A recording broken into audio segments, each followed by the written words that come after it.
Assalamualaikum warahmatullahi wabarakatuh. Hari ini kita akan melanjutkan materi kita masih sama ya mengenai fungsi distribusi binomial. Kali ini kita akan melanjutkan ke subbab kita yang terakhir, yaitu seperti yang kita ketahui kemarin fungsi distribusi binomial memiliki 5 subbab ya, diantaranya ini.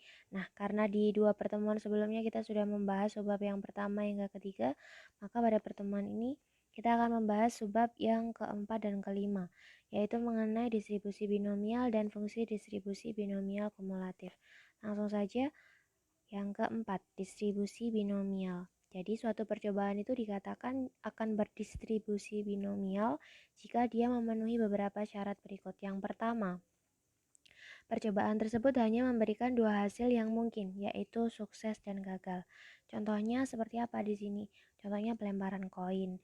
Dia misalkan dikatakan sukses kalau kejadian yang diharapkan muncul itu adalah angka, atau kejadian yang diharapkan muncul adalah gambar. Jadi dia sukses kalau muncul angka, kemudian gagal kalau muncul gambar, atau sebaliknya juga bisa. Jadi dia dikatakan sukses kalau muncul gambar dan gagal kalau muncul angkanya. Terus apa lagi kira-kira? Percobaan pelemparan sebuah dadu. Nah, padahal mata dadu di sini kan dia punya 6 ya, mata dadunya ada 1 sampai 6. Kenapa dia kok di sini masuk ke dalam syarat yang pertama, hanya memberikan dua hasil? Iya, karena kalau dikelompokkan, misalkan kalau kita tanya peluang munculnya mata dadu 1 pada pelemparan dadu sebanyak sekian kali percobaan. Nah, pada pelemparan dadu sekian banyak percobaan, kalau yang ditanyakan adalah peluang munculnya mata dadu 1, maka mata dadu 1 itu dikatakan sebagai kejadian sukses. Kemudian munculnya mata dadu selain 1, kita bisa kelompokkan dia ke dalam kejadian yang gagal. Jadi sukses dan gagal itu takarannya tidak selalu hanya ada dua pilihan ya, tapi bisa juga lebih dari dua option. Seperti dadu tadi, kalau kita kelompokkan kejadiannya sukses kalau muncul mata dadu 1, gagal kalau muncul mata dadu selain 1. Seperti itu. Kemudian syarat yang kedua, peluang kejadian sukses setiap percobaan bernilai sama. Jadi ketika kita melakukan banyak percobaan, misalkan melemparkan koin, pada pelemparan pertama, peluang munculnya angka, peluang munculnya kejadian sukses angka tadi adalah 1/2, karena semestanya kan 2 ya, hanya angka dan gambar. Tapi ketika kita melemparkan lagi sebanyak 2 kali, 3 kali, 4 kali, maka peluang munculnya angka berapa? Tetap nilainya tetap sama dan tidak berubah, yaitu 1/2. Pun begitu pula dengan kasus yang dadu tadi. Loh, memangnya ada kejadian yang peluang kejadian suksesnya itu setiap percobaan bernilai beda? Ada. Contohnya yang seperti apa? Kalau misalkan kita ngambil satu bola dalam sebuah kantung yang berisi 2 bola merah, 3 bola putih.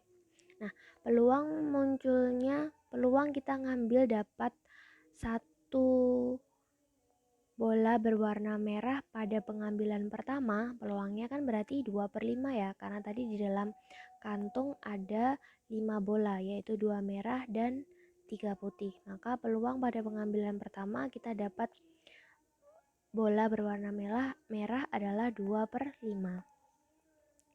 Atau mungkin kita ngoret-ngoret aja ya, biar nggak ngawang ini.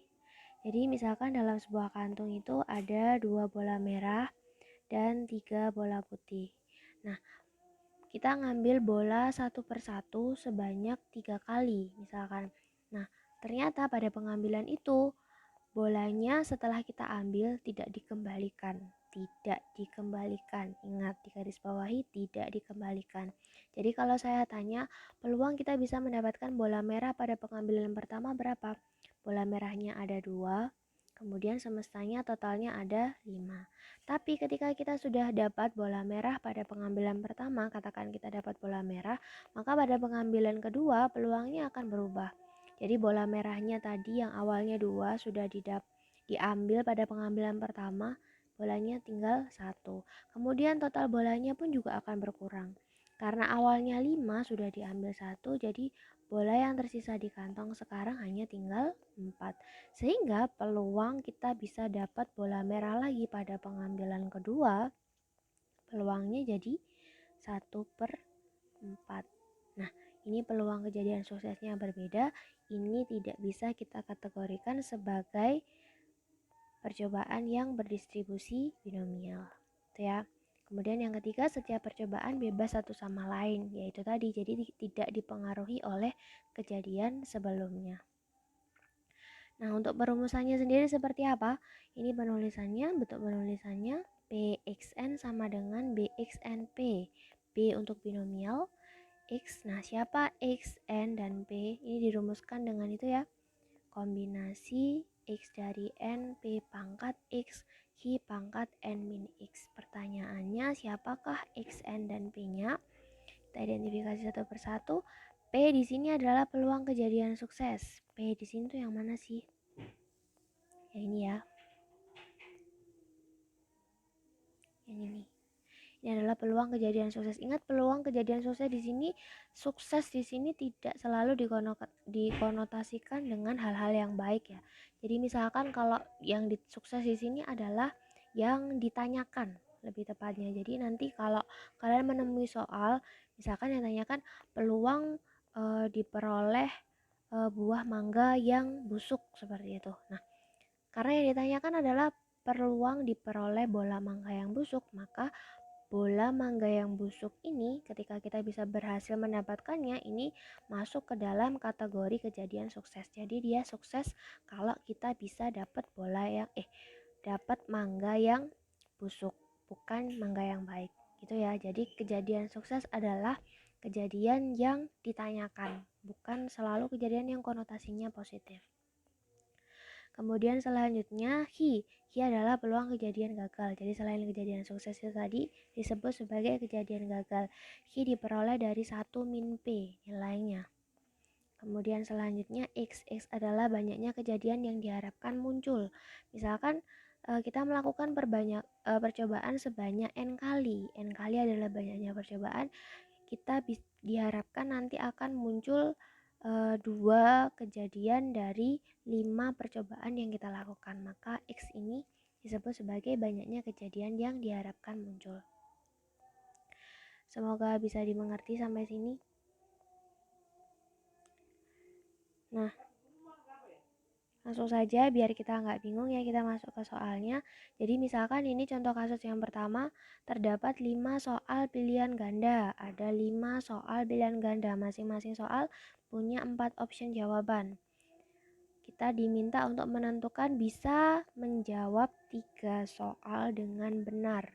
Nah, untuk menentukan nilai peluangnya ini, maka kita harus bisa mengidentifikasi dulu nilai-nilai dari apa tadi yang dibutuhkan di peluang binomial. Ada X, N, P, sama Q-nya. Ini ya rumusnya. Jangan lupa kita identifikasi dulu N-nya. N-nya kenapa di sini kok nilainya 5? N adalah banyaknya percobaan. Berarti kalau dalam kasus ini N adalah banyaknya soal pilihan ganda yang kita kerjakan, yaitu ada 5 soal. Kemudian selanjutnya nilai X-nya 3. Kenapa di sini nilai X-nya 3? X-nya tadi apa? Kejadian yang diharapkan muncul, yang ditanyakan, kejadian yang ditanyakan. Jadi peluang menjawab 3 soal dengan benar adalah nilai X-nya, yang ini ya. Kemudian nilai P-nya 1/4 dari mana? 1/4 diperoleh dari sini. Karena masing-masing soal memuat 4 alternatif jawaban dan di antara 4 itu ada satu jawaban yang benar, maka kita dikatakan sukses. Sukses di sini kalau kita menjawab soal yang benar. Maka dari 4 option itu, karena ada satu jawaban yang benar, peluang suksesnya adalah 1/4. Dengan demikian, maka diperoleh kalau nilai H-nya tadi dirumuskan dengan 1 min P ya. Jadi 1 min 1/4 nilainya ketemu sama dengan 3/4. Nah, setelah kita bisa mengidentifikasi nilai NXPQ-nya, tinggal kita masukkan ke dalam rumusnya.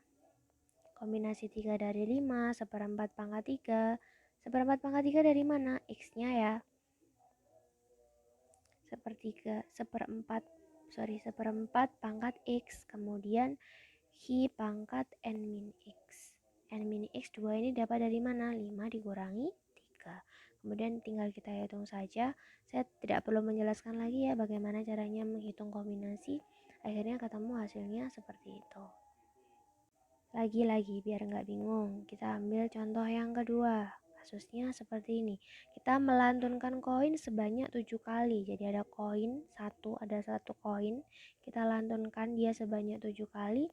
Kita diminta untuk menentukan peluang muncul tepat 4 sisi angka. Jadi 7 kali melantunkan itu peluangnya kita bisa dapat 4 angka. Kira-kira seperti apa? Sama ya, kita identifikasi dulu. Ini termasuk percobaan binomial. Kita cari n-nya. N-nya adalah banyaknya percobaan, yaitu sebanyak 7 kali. Kemudian x-nya adalah 4 yang ditanyakan, tepat 4 sisi angka. Yang ini ya. Kemudian selanjutnya nilai p-nya. Kenapa p-nya kok setengah? P-nya setengah ini diperoleh dari mana? P setengah ini adalah peluang kejadian sukses munculnya sisi angka. Jadi kita nyari peluang munculnya sisi angka pada pelemparan satu koin. Peluangnya adalah 1/2. Maka dengan demikian diperoleh kalau Q-nya atau peluang gagalnya 1 dikurangi P. 1 dikurangi setengah ketemu setengah hasilnya. Sama masih ini rumusnya, tinggal kita masukkan rumusnya binomial 47 setengah. Kombinasi 4 dari 7. Nah, dari sini ini kan ada 1/2 pangkat 4 dan 1/2 pangkat 3 ya. Kalau sekiranya pangkatnya terlalu besar, hitungannya takut besar, kalian tulis apa adanya seperti ini juga nggak apa-apa. Dibiarkan dalam bentuk 2 pangkat 4, 2 pangkat 3. Kemudian nanti tinggal kita kalikan saja hasilnya. Ya, oke, semoga dari sini nggak ada masalah ya.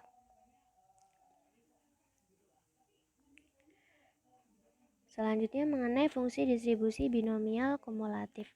Nah, dari judulnya saja sudah kelihatan ya fungsi distribusi binomial kumulatif. Karena kumulatif berarti pasti ada hasil penjumlahan dari sekian banyak peluang yang kita cari. Px kemarin kita juga sudah belajar mengenai fungsi distribusi. Kalau ada Px kurang dari sama dengan X, nilainya disimbolkan pakai F besar, Fx itu sebenarnya merupakan hasil penjumlahan dari fungsi-fungsi fx yang pakai f kecil, fungsi probabilitas peluang kejadiannya kita jumlahkan yang kurang dari sama dengan x. Jadi kemarin kalau misalkan kita punya px kurang dari sama dengan 3, itu maksudnya adalah f3. F-nya pakai f besar, jangan lupa. Itu artinya kita menjumlahkan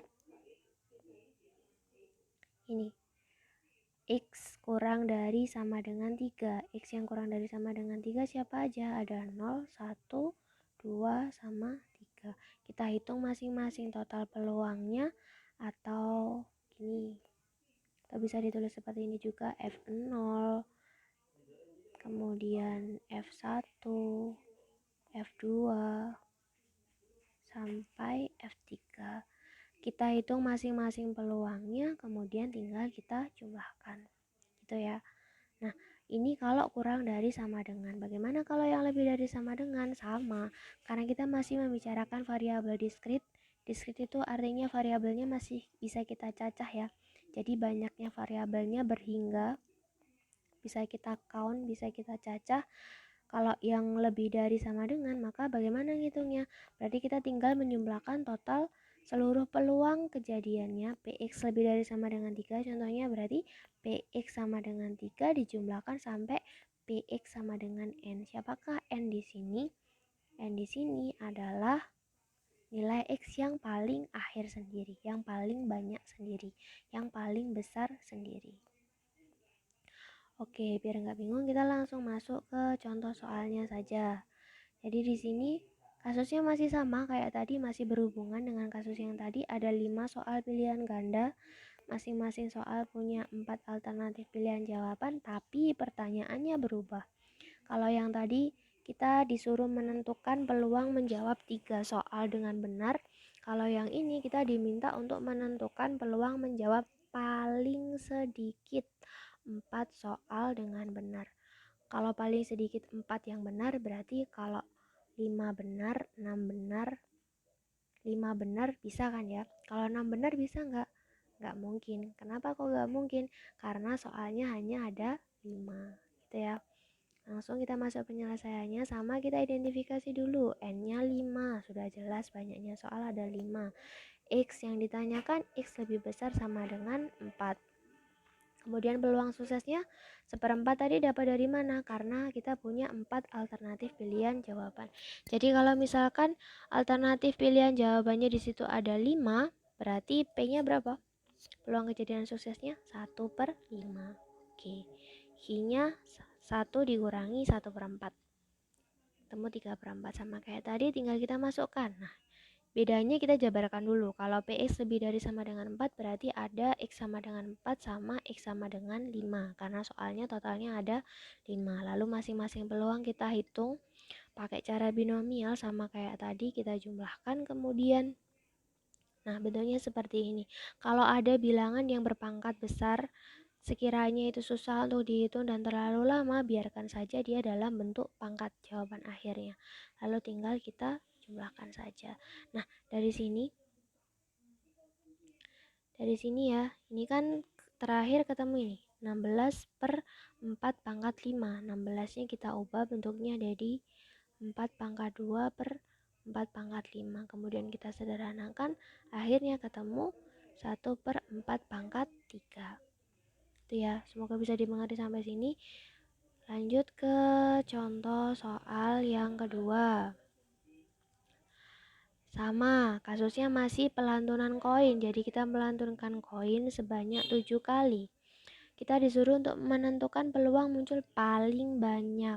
Ayo, hati-hati ya. Kalau yang tadi paling sedikit, ini kasusnya paling banyak. Paling banyak 2 sisi gambar, berarti apa yang terjadi di sini? N-nya tetap 7. Nah, nilai X-nya paling banyak 2, berarti nilai X-nya kurang dari sama dengan 2.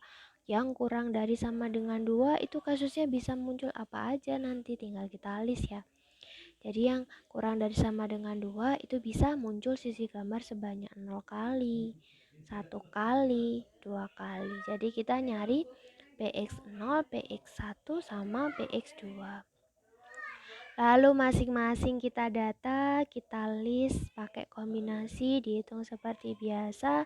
Nah, kalau kita perhatikan di sini, mereka semua pangkatnya, penyebutnya, ini penyebut dari pangkatnya. Pangkat dari penyebutnya, ya Allah kebalik-balik ya. Pangkat dari penyebutnya ini kalau kita perhatikan mereka masing-masing sama, yaitu 2/7. Jadi gak usah dijabarkan, nanti terlalu lama, dibiarkan saja dalam bentuk pangkat 2/7. Akhirnya kita punya bentuk yang seperti ini. Saya nggak akan menjelaskan lagi ya proses penghitungannya, kombinasinya, penyumlahannya, perkaliannya seperti apa. Harusnya sudah lulus kalian menghitung yang seperti ini. Akhirnya ketemu peluangnya adalah 29/2/7. Nah, selanjutnya ini saya berikan beberapa latihan soal ya untuk persiapan PAT kita minggu depan ya kalau nggak salah. Nah, ini hanya untuk review saja materi fungsi probabilitas dan fungsi distribusi yang sudah kalian pelajari tempo hari. Nah, misalkan ini diketahui suatu fungsi variabel acak diskrit, fungsi probabilitasnya diketahui sebagai berikut. Nah, kita diminta untuk menentukan beberapa nilai-nilai berikut. Untuk menentukannya gimana caranya? Kita simak ya satu-satu pelan-pelan dari yang A dulu. PX sama dengan 5. PX sama dengan 5 karena kita masih membicarakan fungsi probabilitas, maka nilainya sama dengan si F5. F5 berarti kalau dalam kasus ini masuk ke dalam yang ini ya. Jadi nilainya adalah X min 2/15. 5 min 2/15 ketemu hasilnya sama dengan 3/15. Oke, ada masalah untuk yang A, kemudian yang B. Ingat di situ yang B yang ditanyakan adalah F3. F-nya besar, berarti kumulatif. Berarti F3 di sini yang dimaksud nilainya setara dengan nilai PX kurang dari sama dengan 3. Berarti kita harus ngelis X yang kurang dari sama dengan 3 aja. Di sini siapa aja? Ada F1, F2, dan F3. Lalu masing-masing tinggal kita jumlahkan sesuai dengan nilai fungsi yang sudah didefinisikan. Sehingga ketemu hasilnya adalah 6/15. Kemudian yang C, PX lebih dari 3 dan kurang dari sama dengan 6. Berarti kita harus nyari X yang lebih dari 3 tapi kurang dari sama dengan 6. Yaitu apa aja? Ada F4, F5, sama F6. Lalu tinggal kita jumlahkan F4, F5, sama F6-nya. Kalau kita jumlahkan hasilnya ketemu itu ya 9/15 yang terakhir. Nah, ini ada P mutlak X-4 kurang dari 2. Untuk menyelesaikan kasus ini, kita ingat dulu sifat fungsi nilai mutlak yang sudah kita pelajari di kelas 10 dulu. Semoga kalian masih ingat kalau ada mutlak X kurang dari A, itu artinya nilai X-nya bisa kita cari di mana X-nya lebih dari negatif A dan kurang dari A. Berarti kalau dalam kasus ini A-nya siapa? A-nya adalah 2, sehingga min A-nya adalah negatif 2, kemudian si X-nya adalah X-4 itu sendiri. Dari sini kita tentukan nilai X-nya, karena di sini kita punya nilai X-4, berarti kalau biar jadi X, dia harus dijumlah dengan 4. X-4 plus 4, akhirnya nanti tersisa 4. Nah, karena yang tengah ini kita jumlahkan dengan 4, maka yang ruas kiri dan ruas kanan di sini kita juga harus jumlahkan mereka dengan 4. Sehingga ketemu nanti hasilnya Px lebih dari 2 dan X kurang dari 6. Tinggal kita list X yang lebih dari 2 dan kurang dari 6 itu siapa aja. Ada F3, F4, sama F5. Kalau tinggal kita masukkan nilai fungsinya, ketemu hasilnya 8/15. Oke, semoga paham ya sampai sini. Kemudian latihan soal yang kedua. Yang terakhir juga, diketahui suatu fungsi distribusi kumulatif. Ingat beda ya, kalau yang tadi hanya fungsi probabilitas pakai F kecil, kalau ini fungsi distribusi kumulatif. Jadi simbolnya pakai F besar. Seperti ini fungsinya diberikan. Nah, kita diminta untuk menentukan beberapa nilai berikut. Langkah penyelesaiannya, pelan-pelan dulu, mulai dari yang A dulu, Px lebih dari 3. Px lebih dari 3 berarti kita mencari fungsi kumulatif yang nilainya lebih dari 3. Dirumuskan kalau ada Px lebih dari X, maka nilainya sama dengan 1 dikurangi Px kurang dari sama dengan X itu sendiri. Ingat ini ya rumusnya, kalau ada Px lebih dari X, maka nilainya 1 min Px kurang dari sama dengan X. Nah, Px kurang dari sama dengan X di sini adalah Px kurang dari sama dengan 3, yang mana dia nilainya sama dengan si Fx, pakai F besar. Ya, jadi kita nyari si F3-nya. 1 dikurangi F3, F3-nya berarti kita pakai interval yang mana? 3-nya ada di sini. Jadi dia nilainya adalah 15/16, sehingga ketemu hasilnya 1/16. Untuk kasus yang A, bagaimana dengan kasus yang B? Px sama dengan 1. Ingat rumusnya kita punya kalau ada Px sama dengan Xi, maka nilainya sama dengan Fxi dikurangi Fxi min 1. Berarti kalau yang ditanyakan di sini adalah Px sama dengan 1, itu kita bisa cari pakai F1 dikurangi F0. Berarti kalau yang ditanyakan Px sama dengan 2, berarti F2 dikurangi F1. Gitu ya, kalau usah bingung. Tinggal kita masukkan nilai fungsinya, akhirnya ketemu nilainya 4/16. Dan yang terakhir, Px lebih dari 1 dan kurang dari sama dengan 4. Ini sama juga ada rumusnya. Jadi kalau ada P A kurang dari X kurang dari sama dengan B, maka nilainya di sini setara dengan si FB dikurangi FA. Berarti F4 dikurangi F1. Tinggal kita masukkan saja, jadi ketemu hasilnya 11/16. Semoga nggak bingung ya sampai sini, dipelajari benar-benar ya. Ya, ini bocoran, nanti kurang lebih soal partnya ada yang memuat kasus seperti ini. Oke, demikian pembelajaran kita hari ini. Kurang lebihnya saya mohon maaf. Semoga ilmu yang kita terima mendapat barokah dan diridhoi menjadi ilmu yang bermanfaat. Semangat ujiannya, habis ini ujian banyak menanti kalian ya. Ada apa aja tuh? Ada USP, ada PAT, ada EHB, ada ujian-ujian praktek juga ya. Semoga dilancarkan semuanya, bisa lulus dengan nilai sebaik-baiknya yang kalian harapkan. Ya, demikian saya akhiri dulu. Assalamualaikum warahmatullahi wabarakatuh.